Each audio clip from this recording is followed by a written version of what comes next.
Thank you for tuning in to the GSMC Basketball Podcast presented by the GSMC Sports Network.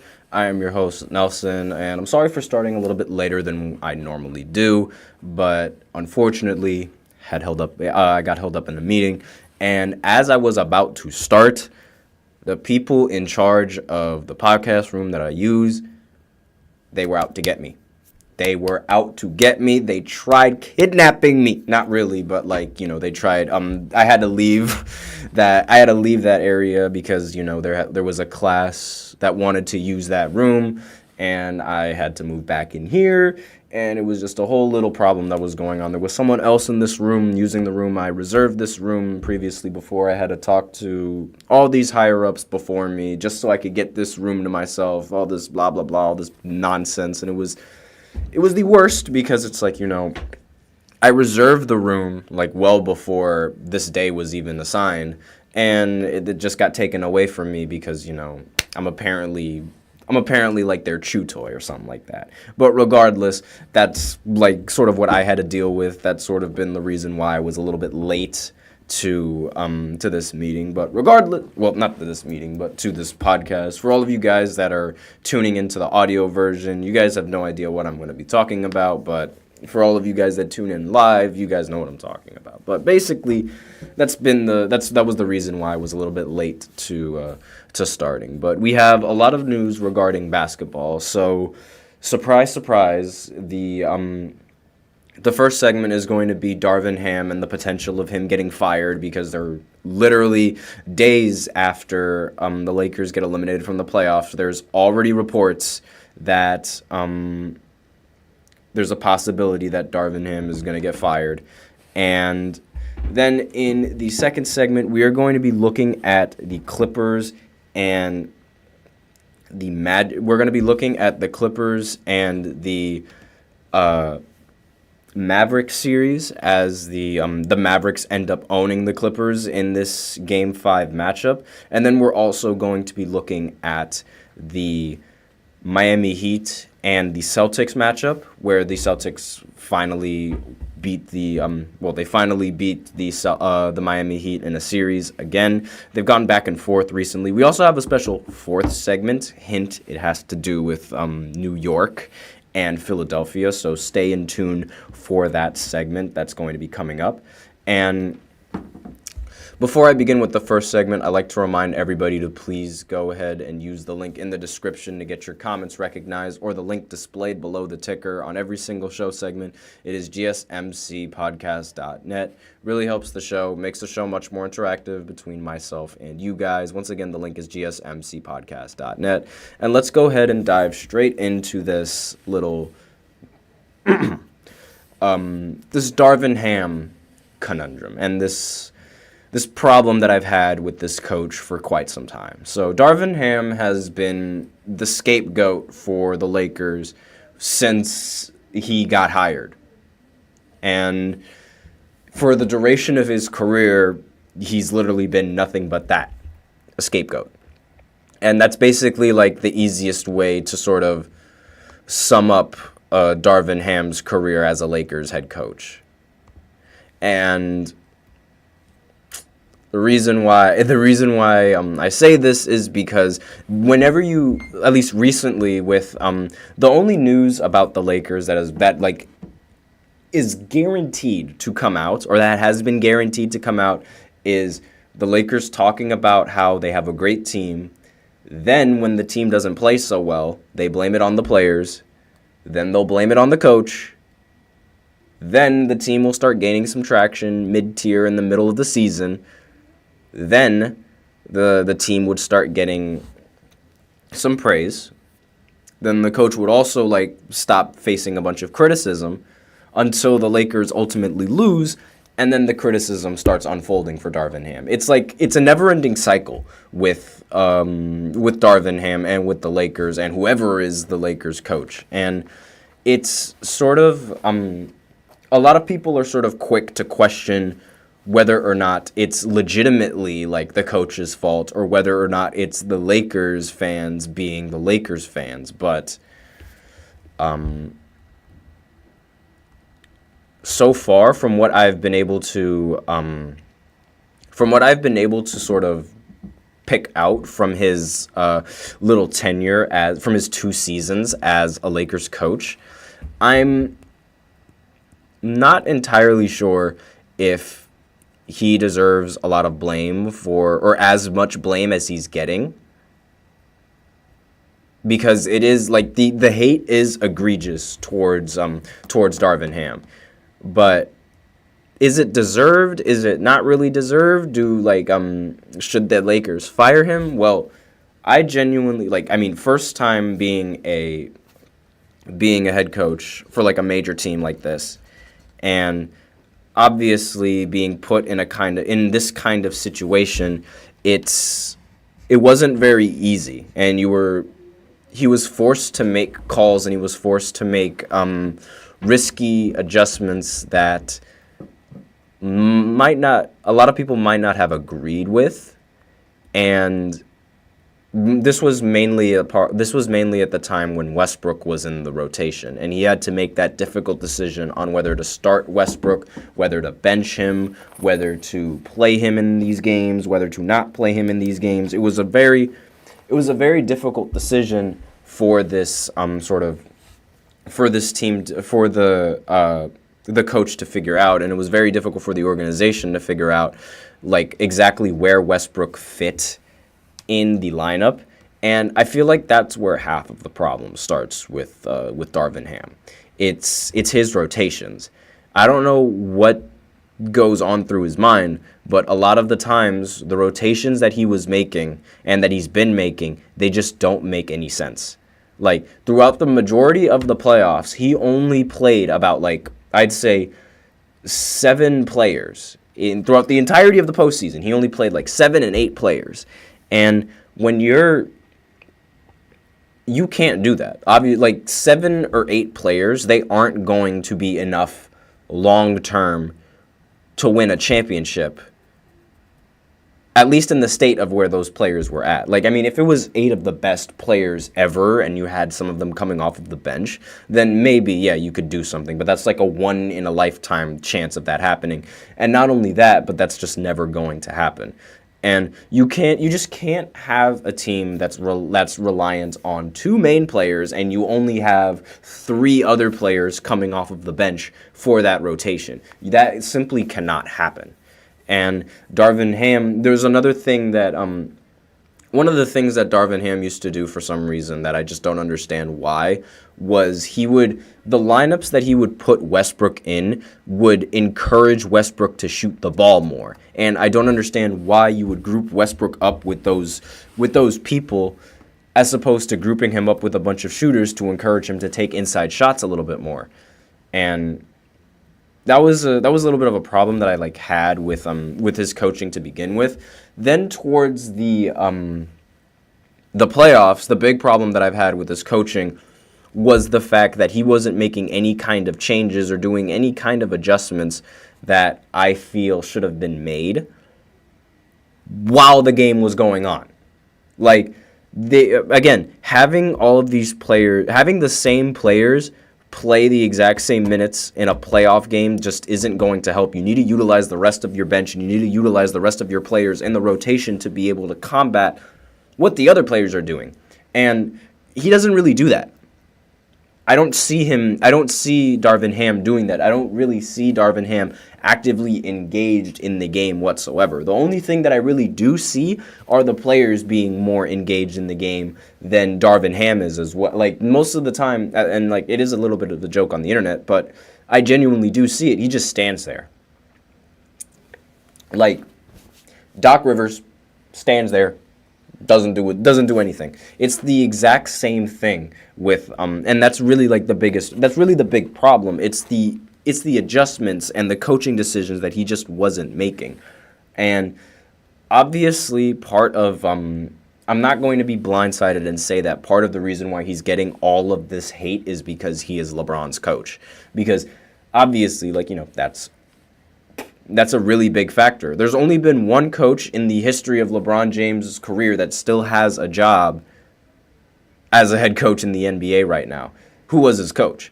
And obviously, like, people are going to look at that and they're going to think, oh, LeBron is a diva, because it's like, how on earth is it that, oh, everyone else that was a coach doesn't, everyone that used to be his coach doesn't have a job.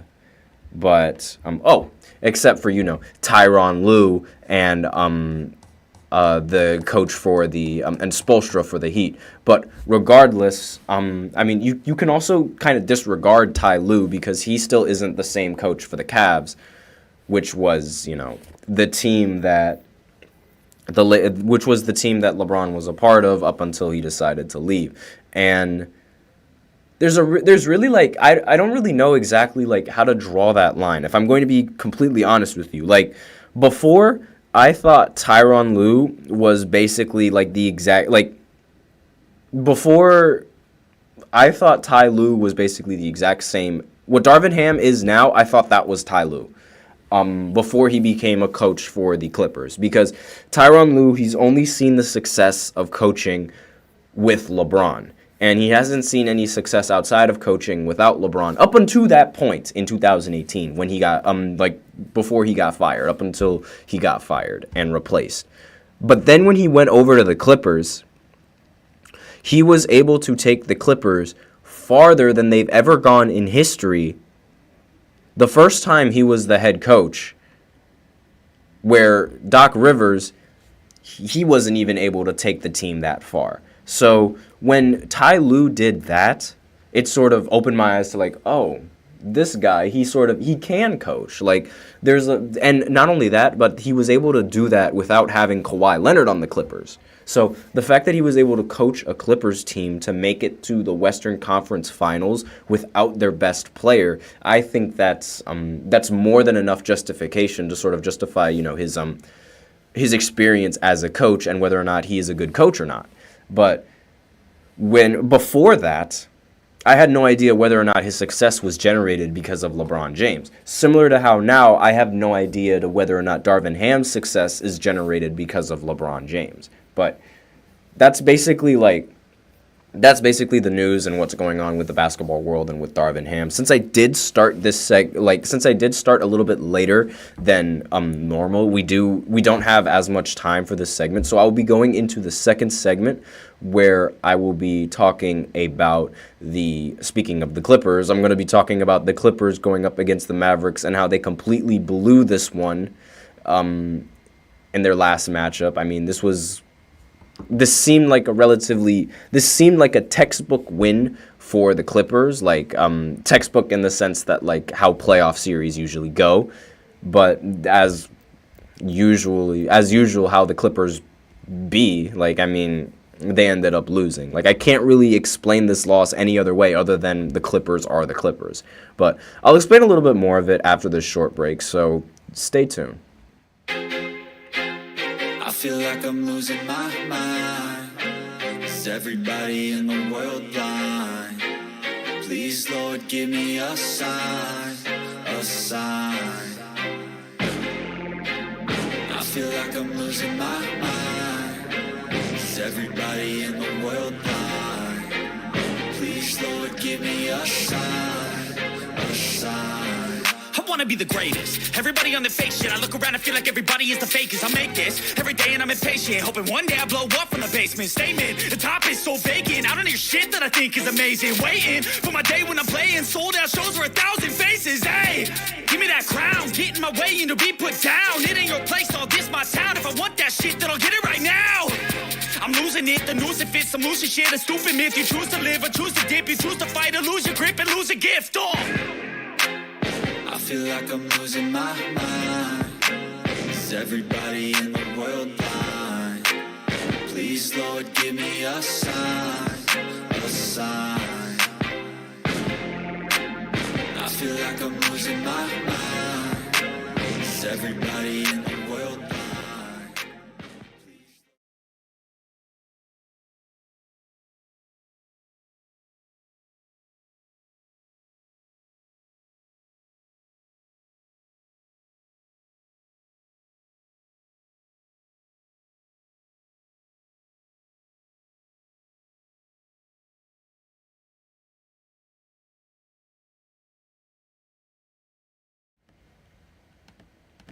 And we are back with the second segment of the GSMC Basketball Podcast presented by the GSMC Sports Network.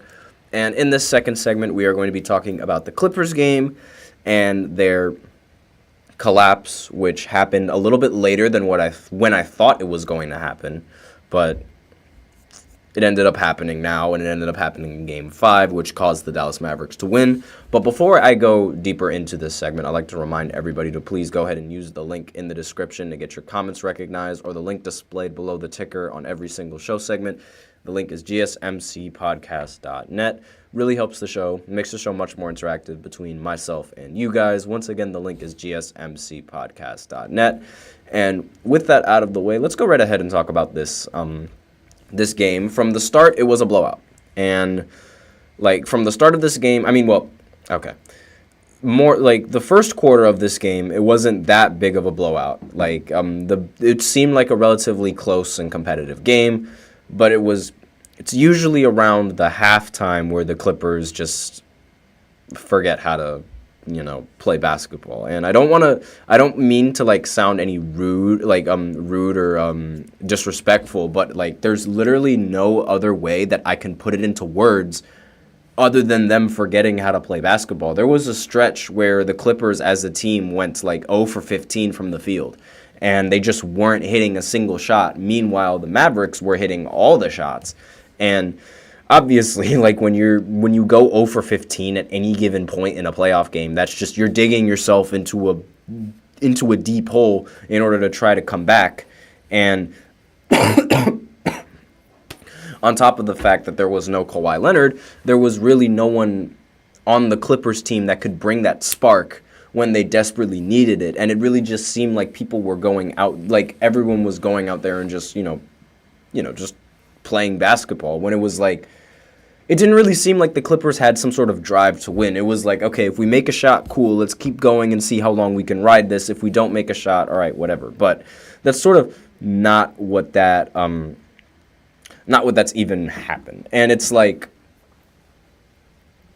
don't know where to really think of this Clippers team. I mean, before, literally the hours before that game happened, I said, I think the Clippers are going to win this, but chances are, if I say that the Clippers are going to win, they're probably going to find some way to lose. And lo and behold, they found a way to lose, and they got absolutely destroyed at home.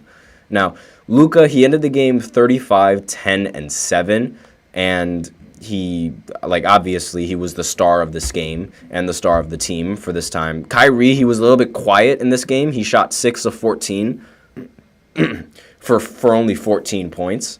And Maxi Kleber ended the game with 15 points. Excuse me. Jaden Hardy ended the game with 14. And Derrick Jones Jr. ended the game with 14, along with Derek Lively, who ended the game with 12. Actually, no, Jones Jr. and Lively both ended the game with 12. That's my bad.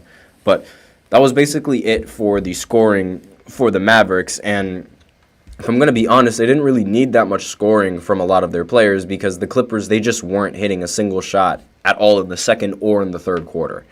And James Harden and Paul George, they combined for 66 points in the last game, but in this game, they only combined for 22 points, which is obviously a major downgrade from the last time that they played. And Paul George, he ended with 15 points and 11 rebounds. James Harden ended with 7 points and 7 assists. And he shot 2 for 12 from the field. Russell Westbrook also was really bad in this game, shot 2 for 11 from the field.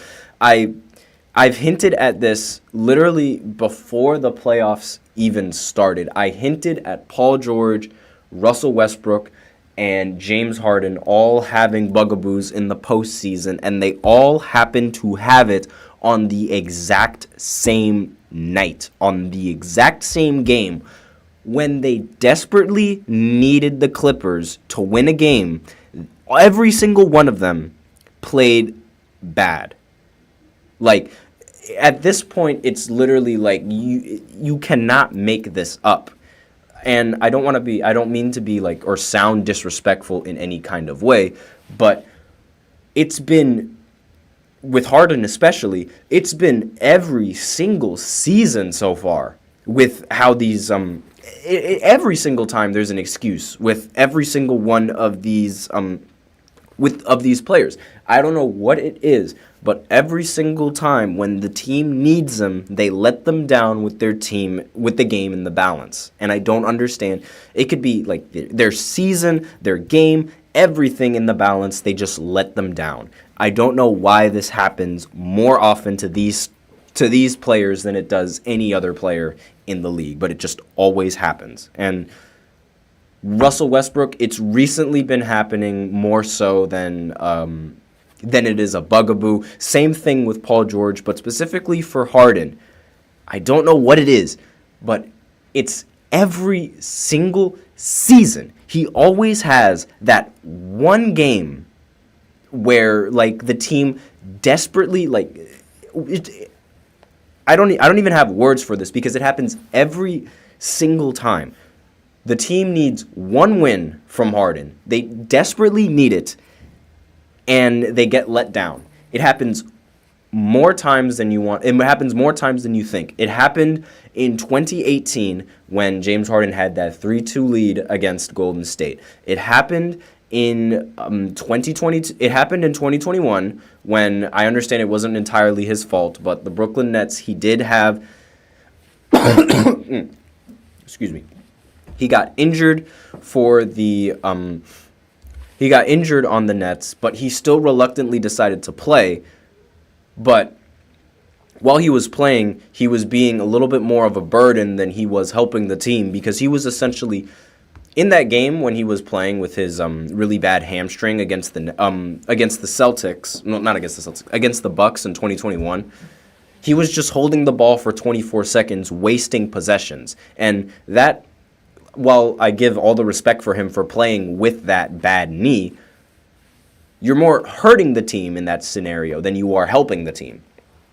And then it happens again when he goes to Philly. They literally get him to replace Ben Simmons in hopes that they can have scoring for the playoffs, and he ultimately drops the exact same amount of points in an elimination game that Ben Simmons drops. Then it happens again in the next series against the exact same team, against Boston, where they were up 3-2, and then they blew the game in Game 7. I understand it was away, but they also blew the home game before that Game 7. But regardless, that's... And you could even take this before when he was in Houston. There were several opportunities where the Houston Rockets could have beaten Golden State, before playing, before KD was even there, but they never got that chance because James Harden just couldn't deliver when the moment needed him to deliver. This has happened every single time in the postseason, where he just has that one bad performance or just a couple of little bad performances that ultimately play out and determine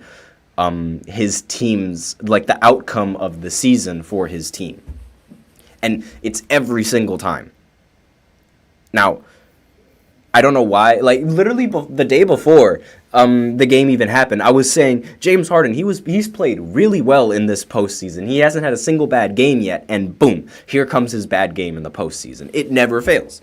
And with Paul George, on the other hand, he has gotten a little bit better, but he also suffers from that little stipulation of not being able to perform in the postseason. And the Clippers organization as a whole also has that stipulation of just not being able to perform when it matters most. I mean, they have a history of blowing 3-1 leads. They have a history of blowing 3-2 leads. It's common in the Clippers culture to blow leads, and it's as unfortunate as it sounds, that's just the reality of how it is. And while this wasn't they didn't have a definitive lead in the series, I feel like this is a huge game that they blew. This was also the largest playoff loss in Clippers franchise history up to this point. And given how many games they've blown and how many ridiculous losses they've had, I'm very surprised that this one is the greatest loss that they've had in the postseason up to this point. And it's really a perfectly good game from Zubac was wasted, And it just fell down to Paul George, James Harden, and Russell Westbrook just not being able to meet the moment. Meanwhile, the Mavericks were able to meet the moment. It was really really sad to see. And it was like every time they would somewhat gain momentum, either one of those players that I just mentioned, either Paul George, James Harden, or Russell Westbrook, they would do something to sort of mitigate that momentum. And I don't understand, like, how that happens to only them every single time, but it just does. And it's starting to become something that you really cannot deny with these players. Like, are they championship caliber players? Are they the type of players that you can rely on to win when you really need them to? And so far, they haven't proven that yet. So if Kawhi doesn't come back in the series, if Kawhi doesn't come back for Game 6, I think this is over. And I don't really think that the Clippers really have a chance. Then again, just because I said that, the series might, flip on its heel and they'll be like, oh, they'll win in Game 6, and now they play Game 7.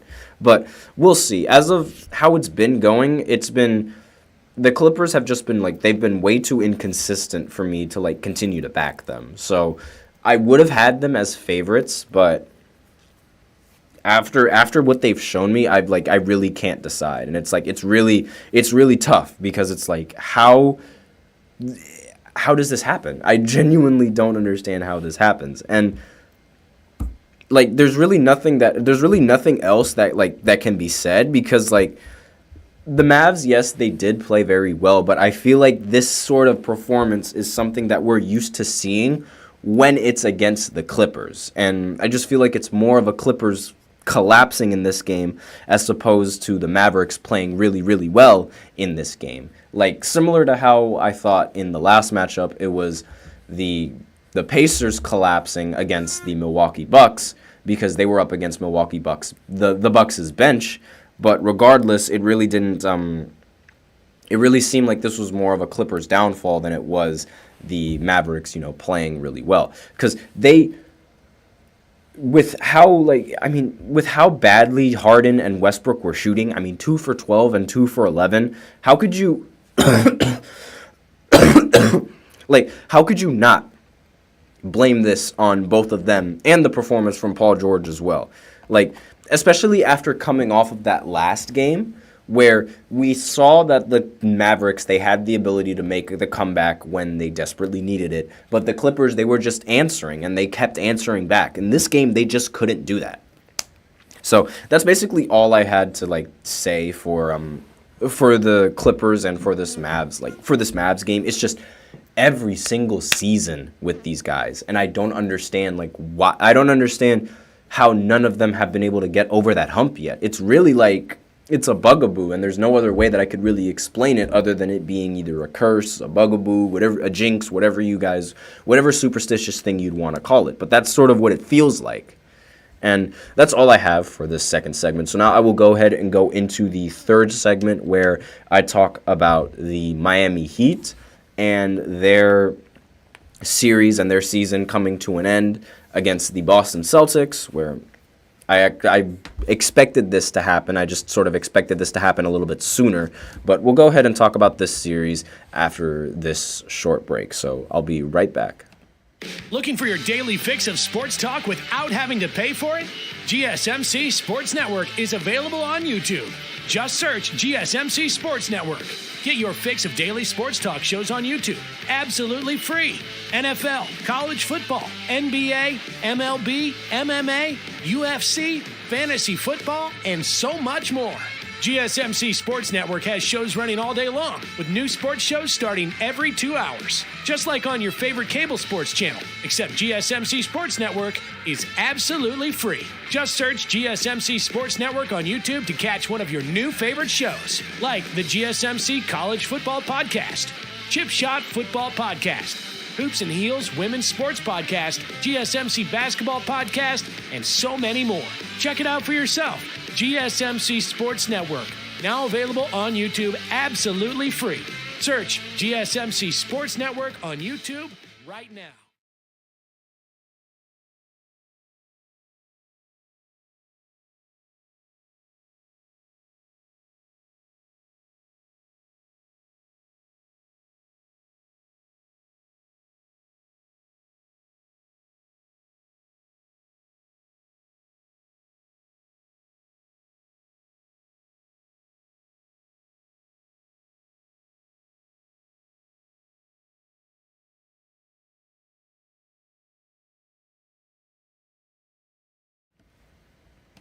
And we are back with the third segment of the GSMC Basketball Podcast presented by the GSMC Sports Network.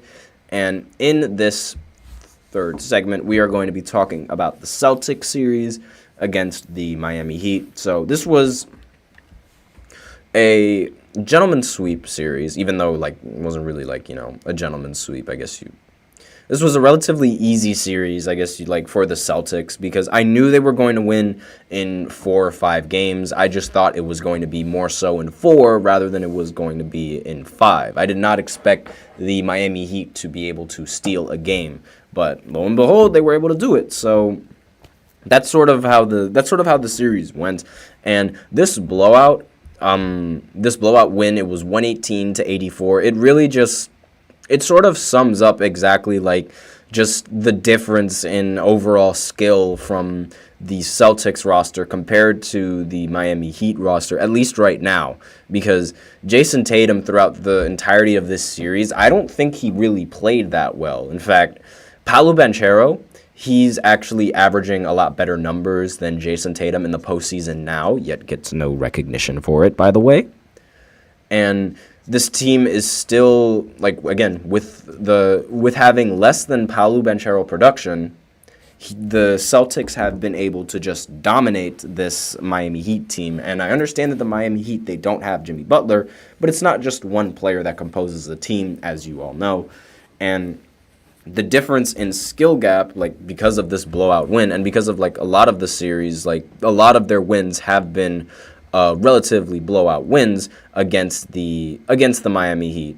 So there's really it's not really a surprise, I guess, because it's they've blown them out several other times before they played this game. In fact, every single game in this series was a blowout win against either side. And it really just showed the dynamic of both of the teams. It's either one team was going to be on or one team was not. And that was sort of like the story of this series. One team was really good, the other team was really bad. And I understand Nelson, that's a really dumb way to dumb it down, because it's obviously one team is going to be good and then the other team is going to be bad. That's how a series works. But what I mean by that is how the outcome of a lot of these games have been sort of decided, and a lot of them are decided before the fourth quarter even ends. And with that in mind, you have to be playing just that much better than the other team in order to hold that lead for 4 straight quarters in every single game. And that's sort of been the way that a lot of these that's sort of been the way that these matchups have been playing out against between the Celtics and the Miami Heat. It wasn't so much of a battle who's going to go on top. It was whoever started out hot was going to stay hot and stay there. And that sort of has to do that goes into the dynamic and how Boston's offense is, because they take a lot of 3-point shots, and the fact that they take a lot of 3-point shots either gives the other team more possessions to work with, or just racks up the score for the Boston Celtics, because it could essentially go either way. They either make it or they miss it. If they're making a lot of shots, then they're going to come out in a blowout win. If they're missing a lot of shots, then they're going to come out in a blowout loss. And that's been the story with this series. They haven't really found a real competition where it's in the fourth quarter, the game still hasn't really been decided and it's been close throughout the entirety of the game. They haven't really had that yet. And that being said, I'm not saying that there hasn't really been close moments in the game, but close moments late in the game where or at least close moments throughout the entirety of the game where it's okay, well, obviously, these guys are going to win because these guys are hitting their shots. That's sort of been the story of the whole series. Whichever team was hitting shots was going to be the team that was going to win. And there was no real X factor, how if you were to have Jimmy Butler on the team, that might have been an X factor to when the Celtics were hitting a lot of shots, because they didn't really have that X factor. When the Celtics were going on their runs and hitting a lot of shots and going in having a lot of blowout wins, the Heat didn't have Jimmy Butler to respond back to that high-powered offense and to respond back to sort of go on that run and things of that nature. They did not have that X factor on their team.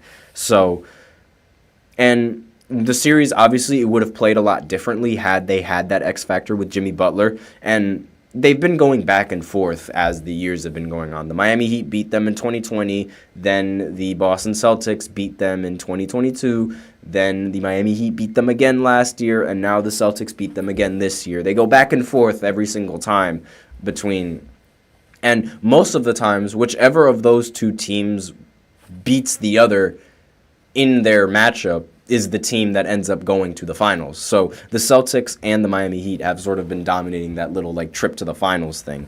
But that's really been like the story with these blowout games. And the fact that they haven't really had a competitive series yet is a good thing and it's a bad thing, because it's a good thing in the sense that, okay, they never had a close competitive game yet, so they've been the more dominant team 9 out of 10 times. But okay, what about when they do have that close game? How are they going to perform given the fact that they haven't had a close game in the postseason yet? And the first time, if you're in a situation for the first time, it might rattle you. And let's say that first time, let's say the first close game that they had happens in a game 7 when they desperately need it, and not a single person there knows how to handle the pressure, because not a single person there was used to dealing with any kind of pressure in the postseason. And it's obviously it could bring good luck or it could bring bad luck depending on how you look at it and depending on what your viewpoint on what your view is in the series. So let's talk about I've talked more about the series, more so than I talked about the game itself. So Drew Holiday, he ended the game with 10 points. Tatum ended with 16 and 12. Derek White ended with 25. Jaylen Brown also ended with 25. And since Kristaps Porzingis wasn't in the game because he did go down last time due to injury, Al Horford substituted him in, and he ended up scoring 8 points and 8 rebounds on 23 minutes. And he shot 3 for 4 from the field, so he was very useful for the team. It's not like he wasn't doing much for the Celtics as a starter, because he was definitely helping. And there was also off the bench, Sam Hauser ended the game with 17 points and was 6 for 10 from the field, 5 of 8 from 3. So again, a very dominant performance from the Celtics and a very dominant team performance as a whole. They didn't really need an outstanding performance from anyone. They didn't need an outstanding performance from Tatum. They didn't need an outstanding performance from Brown to get the job done. And with the Heat, on the other hand, the only real contributor for them was Bam Adebayo, and even then, 23 points on 26 shots is not something to be proud of. Tyler Hero, he also produced for the team 15 points, but again, 15 points on 19 shots is not something to really brag about either. And he shot 1 for 8 from the 3 as well, so obviously, and the Miami Heat, they were only able to hit 3 3-pointers. As a team in this game, they only hit 3 3-pointers. Obviously, you're not going to win any type of game in this era hitting only 3 3-pointers. And that was the biggest difference maker in this game, the 3-point difference. And it's kind of ironic how the Miami Heat, they had one of their best 3-point shooting games in TD Garden, which was game 2, and now they come here having one of their worst 3-point games in TD Garden, which is game 5. And it's a little bit of irony mixed there, but yeah, that was really, really bad shooting coming in from the Miami Heat, and part of the reason why they weren't able to win in this game, if that wasn't abundantly clear. And let me just go ahead. I'm just looking at the box scores. Anything else that I have to say about these games? Any notes that I have? Right. So obviously, the best player in the series was Jason Tatum. So at the series as a whole, best player was Jason Tatum. He averaged 21 points per game, 10 rebounds, and 5 assists, along with 42, 29, and 80 shooting splits on 56% true shooting.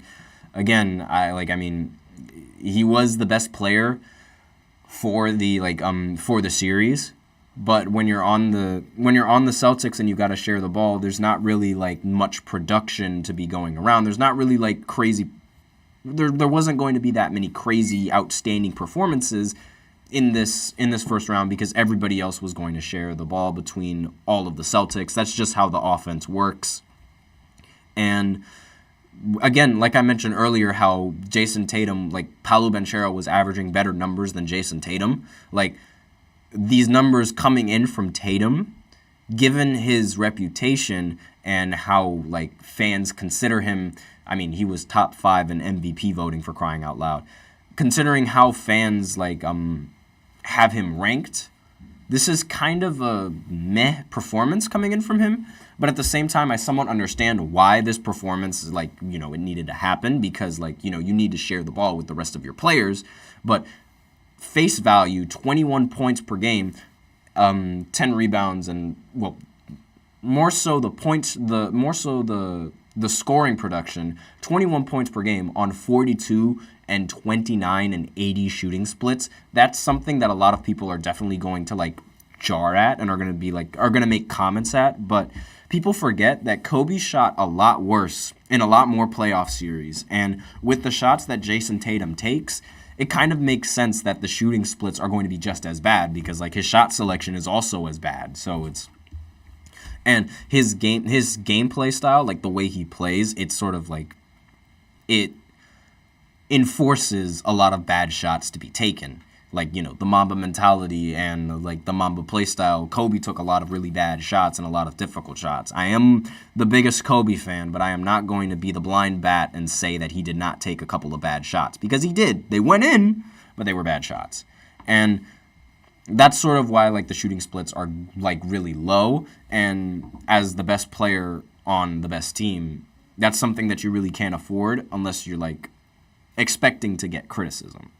And like you're going to get criticism if you shoot that badly. Even though I don't really think that's really fair, because his on and off numbers, the team was plus 21 when he was on the court compared to being plus 2 when he's not. Obviously, the team is very, very good, which is why they have that plus 2. But plus 21 compared to plus 2, that is a very huge jump.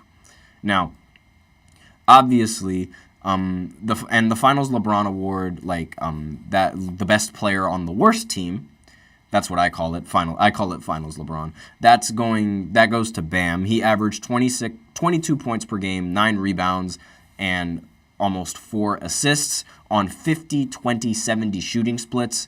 And obviously, like, you really couldn't ask for more from him because he was playing with a relatively injured squad without Jimmy Butler. And obviously, if Jimmy Butler was on the team, I think he would have been the Finals LeBron.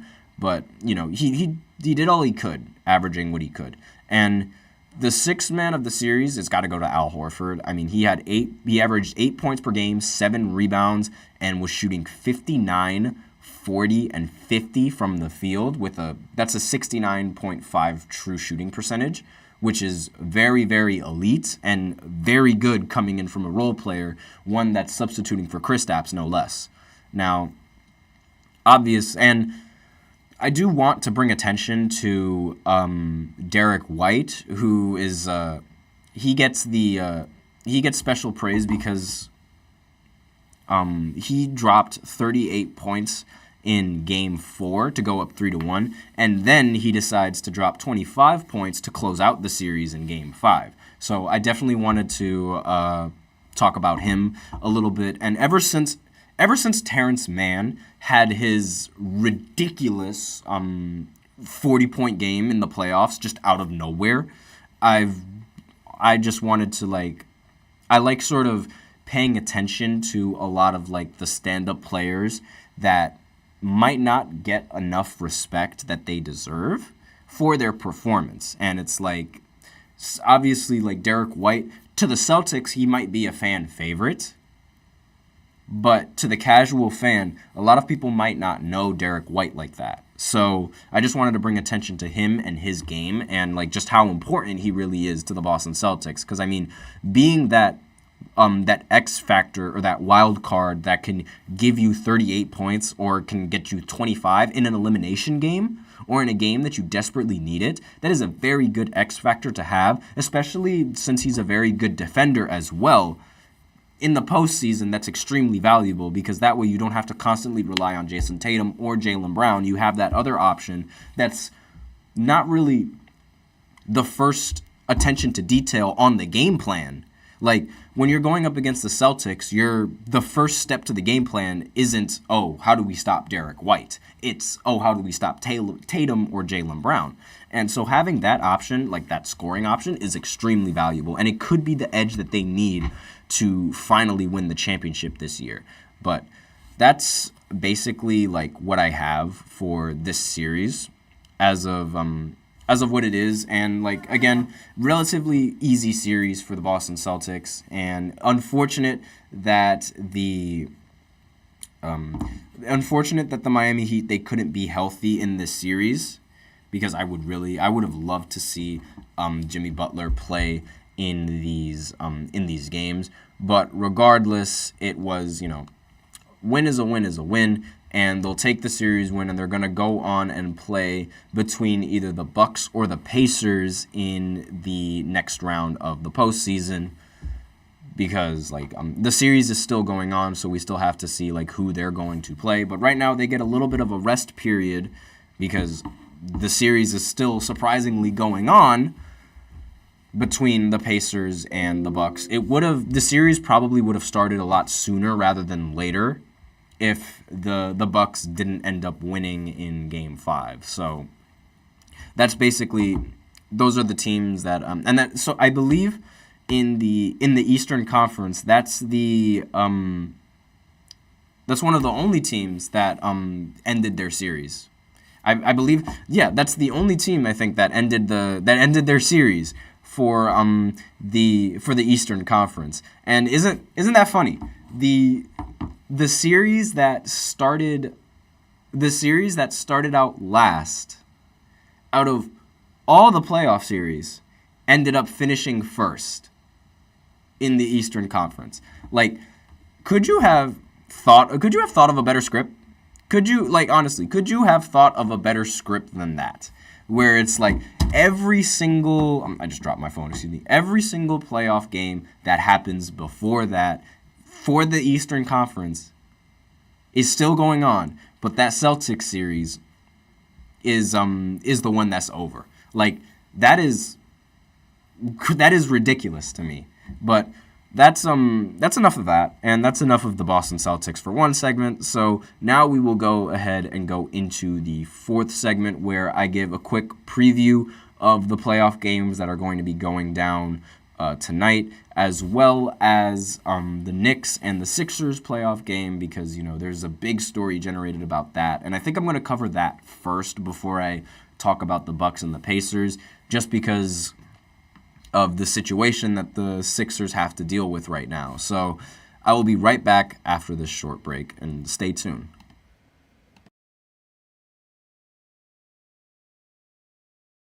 For the best and latest podcasts available anywhere, go to the podcast app on your cell phone and type in GSMC to access free content-rich podcasts on health and wellness, book reviews, sports, entertainment, relationships, social media, movies, technology, finance, and even weird news. Subscribe and download the GSMC Podcast Network's family of shows, available everywhere podcasts are found.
And we are back with the final segment of the GSMC Basketball Podcast presented by the GSMC Sports Network. A little bit of a delay there, a little bit of a longer than normal break because, again, these guys, they keep trying to kick me out. But I have the room reserved, so I'm standing my ground, and I'm not moving until this thing is done. And it'll finish when I say it's finished. I just wanted to use that, what's that? The Breaking Bad reference. We're done when I say we're done. I love that show. But regardless, we're going to go right ahead and get into the next segment, which is going to be talking about the Knicks and the Sixers. So, a little bit of a funny story. The last home game that the Sixers played, it was bombarded by Knicks fans. The Knicks just took over that entire stadium. And it was just Knicks fans chanting and cheering them on. And ironically, that was the game that the Knicks ended up winning. And the Knicks ended up, they sort of, in a way, it felt like the Knicks had home court advantage specifically in that game 4, I believe it was. Yeah, in that game 4, it felt like they had home court advantage because, again, all the Knicks fans, they were just cheering on the Knicks as opposed to cheering for Philly, and it was literally their turf. And if you're a sports fanatic of any kind, and you follow any kind of sport, whether it be basketball, whether it be football, whether it be baseball, whether it be anything that Philly could be, that the city of Philadelphia or the state of Pennsylvania could be associated with, anything that is sports related with Pennsylvania, all of the fans, Philly specifically, all of their fans, they are die-hard fans. They are the craziest of the crazy fans. You look at Eagles fans, they're considered to be one of the craziest and the rowdies. You look at the Sixers fans, and a lot of them, they get a lot of backlash for how they talk down on Ben Simmons and things of that nature, and how they have a tendency of talking bad about their own players when their own players don't play well. And not only that, but Pittsburgh, that little, Steelers fans, they're Steelers fans to the core. And it's when you're from there, you have to be a Steelers fan. And if you're from Philly, you have to be an Eagles fan. And it's if they see anything other than Philly, they just barf. That's basically how a lot of Philly fanatics and how a lot of sports fans in Philly, they act. And obviously, having a bunch of trespassers, because that's how they see it. They see it as a bunch of people trespassing in on their territory, and they just cannot have that disrespect. So what's been going on recently is that Sixers owners have been buying tickets for Game 6.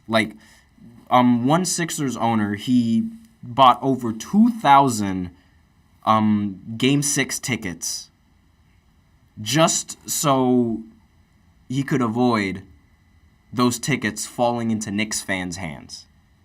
Think about it. 2,000 tickets. 2,000 tickets he bought. And he's giving them away to Philly fans. Literally just giving them to people who are fans, who are Sixers fans, because they couldn't stand the fact that they literally just couldn't stand the fact that all of these Knicks fans were in their arena. And I'm just going to I'm going to see if I can find the exact tweet right now and what he said. Yes.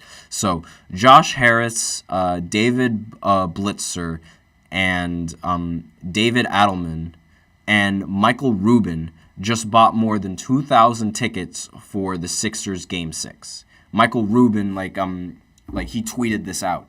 He said, We absolutely cannot let Knicks fans take over our arena again, giving them to first responders, healthcare professionals, and other local Philadelphia-based organizations once we know they're legit Sixers fans and not imposters. Let's go Sixers. We can do this. So they literally had to get their owners to give away tickets just so Sixers fans can go to this game to prevent the Knicks fans from going to this game. Like, if that doesn't scream New York runs through Philly, I do not know what does. If that doesn't scream New York runs through Philly, I do not know what does. Like, it's literally, there's proof in the pudding right there, to the point where it's like now the owners have to step in and give out the tickets to prevent something like that from happening.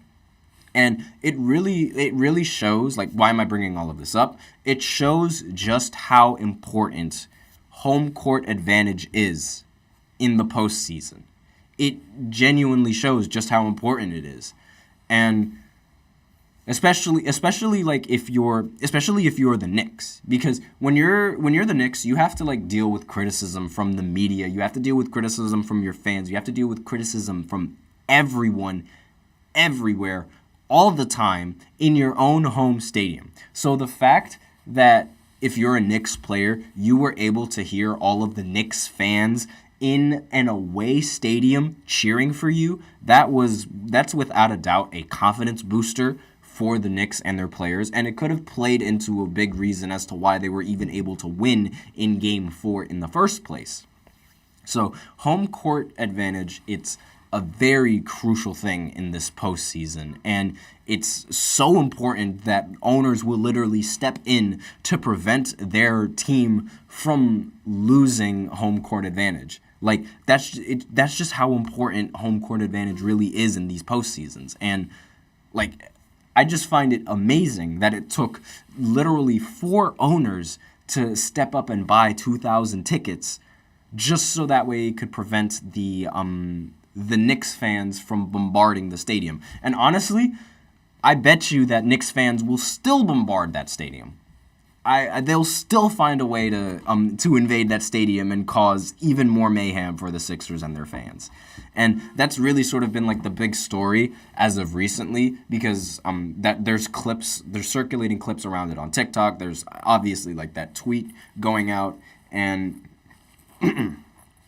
like it's just really interesting. Like that's sort of how that's the approach that that these owners are taking to help their team win, and it really shows just how much Philly fans, how much their organization like actually matters to these Philly guys. Like it's a culture to the point where it's like, you're from Philly, you have to bleed the organization's colors, and if you don't, you might as well not be one of them.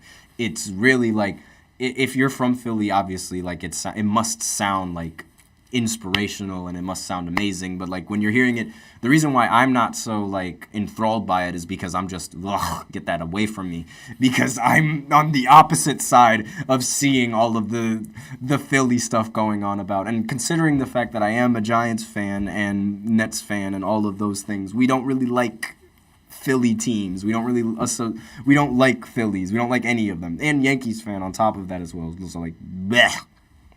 But regardless, the next series on this list is the Bucks and the Pacers. So the Pacers, they have a little bit more of an advantage than the Knicks in closing out this series because they play this Game 6 in their home court. And when they play in Indiana, they just seem like a much better team. And they've literally won every single game in Indiana, so there's no real reason to think that they wouldn't win in Indiana, especially like they stole Game 2, which was a very surprising thing for me. And the fact that they did steal, they did lose in Game 5, which I thought was a winnable game, but they did also play in an away game in a hostile environment, so that could also play into a little bit as to why this team sort of started to underperform a little bit. But regardless, I still think the Pacers, they have this series in the bag. I think this should be the nail in the coffin. Again, so far every single sports take that I've had has been just egregiously wrong. So I have the Pacers winning this game, but with how my picks have been going, the Bucks are probably going to win this game. And then we're going to have to see a Game 7, which is more playoff reviews. And I really want to move on to the next round now, but regardless, we gotta play this out. We gotta stick this one out till the end, till both of these game 6s are over, and it's really just down to these two teams. Well, these two series, if we're being in the Eastern Conference. I mean, the Magic and the Cavs, like, that series is still also going on, but not many people are really paying any kind of attention to it. Like I said, Paolo Banchero was averaging better numbers than Jason Tatum, and he did not get any kind of recognition for it whatsoever. So we'll see how this series goes. Again, I have the Bucks winning. I'm not the Bucks, the Pacers. Crap, I might have just ruined the jinx now. But I do have the Pacers winning, and so take with that what you will. If you want to say that the Bucks are winning, I don't blame you because my takes have been all wrong. And I have the Knicks winning, closing out in this game, even though, again, I'm not going to completely close off the fact that I might be wrong, especially with how the Knicks have been playing in these closeout games. But we'll see how the home court advantage works for the Sixers. We'll see if the plan to getting a bunch of Sixers fans in that stadium actually works. But with that out of the way, that's basically all I had to say regarding the playoffs. Make sure you tune into the playoffs later tonight, as they will be starting at 6:30 with the Bucks and the Pacers. And that's basically all I've got to say. So thank you so much for tuning into the GSMC Basketball Podcast, presented by the GSMC Sports Network. Your support means a lot to us, so please remember to subscribe to the show and leave a positive review. It really does make a difference. We also invite you to follow us on Facebook, Twitter, TikTok, and Instagram for more content and updates. As usual, please remember to use the link in the description to get your comments recognized, or the link displayed below the ticker on every single show segment. It is gsmcpodcast.net. Really helps the show, makes the show much more interactive between myself and you guys. That's all I have for you today.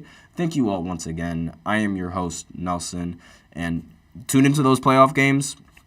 Hopefully the Knicks end up winning, but I'll see you all in the next time, and as always, take care.